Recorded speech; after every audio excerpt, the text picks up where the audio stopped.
Hi Tommy, it's your boy Wyatt here. This is going to be my critique of other people's speeches and my own speech for my own improvement and the betterment of the class and my knowledge of communications in general.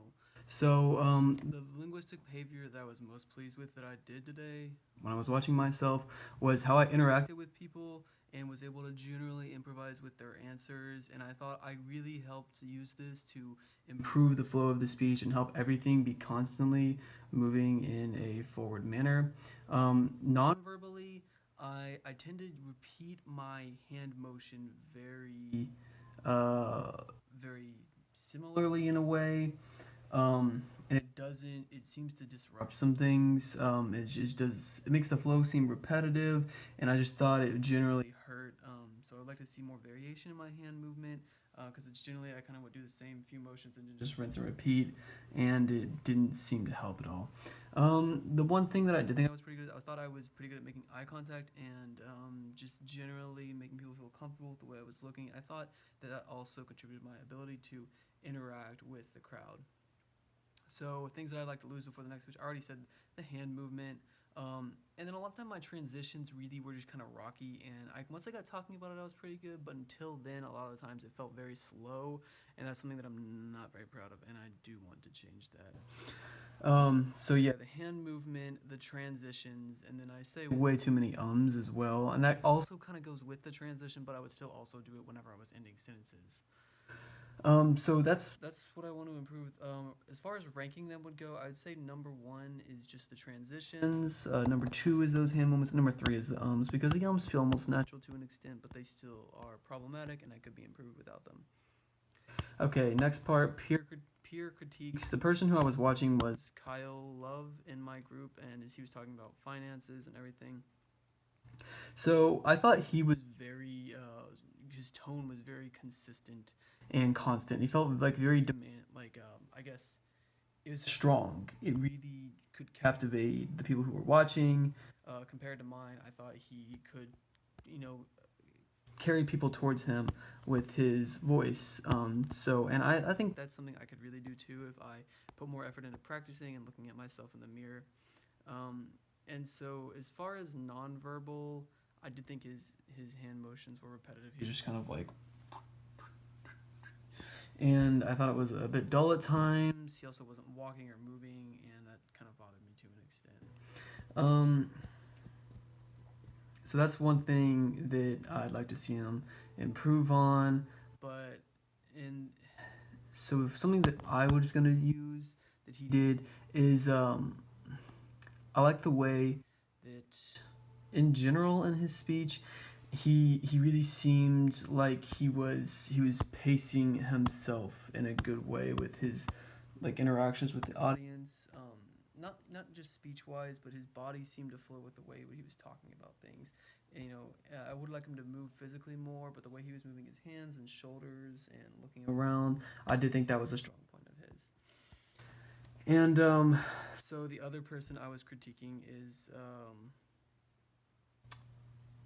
I forgot his name. He is he's the guy who interned at ESPN. I'm sorry. Forgive me, Tommy. I forgot his name. He talked about interning at ESPN. I'm 3 minutes into the video, so I'm not gonna do another draft. But that was the he was the guy wore a polo shirt. Um, So what I did like about his speech is he was very charismatic. I could tell he's very comfortable talking and he's very funny.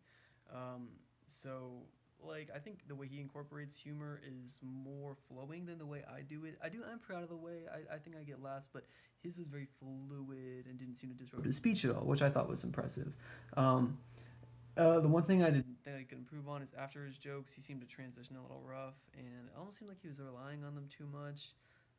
So I think that was a weak point of his. Um, so yeah, and then a nonverbal that he used, I think the way he not so much his pacing, but his movements. His movements were very much like he would go over to one side and then the other side, and not in a disrupting way. not too frequently, but it felt balanced and it felt very natural to him. He seemed just very comfortable being up there, and that could definitely tell with his body language. And he also switched his note cards in his hand, and he would talk with this hand some and then talk with this hand some, which I thought helped him a bit. And I just genuinely thought he was very fluid. So I think if I'm more comfortable up there, I could be just as fluid as well. All right, so now I'm going to go into part three, performativity. After responding to the items, perform the behaviors that you wish to lose or get rid of. Before I speak,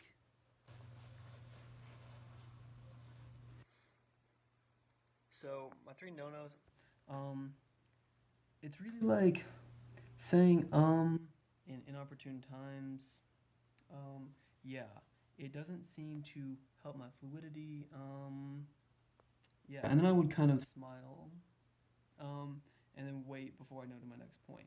The silence felt uncomfortable with me, so I tend to replace them with ums.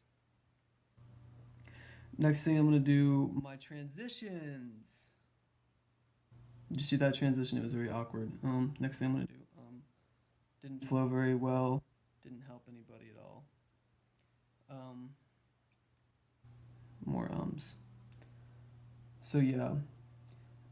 And instead of that, I'm not going to be saying whenever I need to think of a break to think of things or review my next point.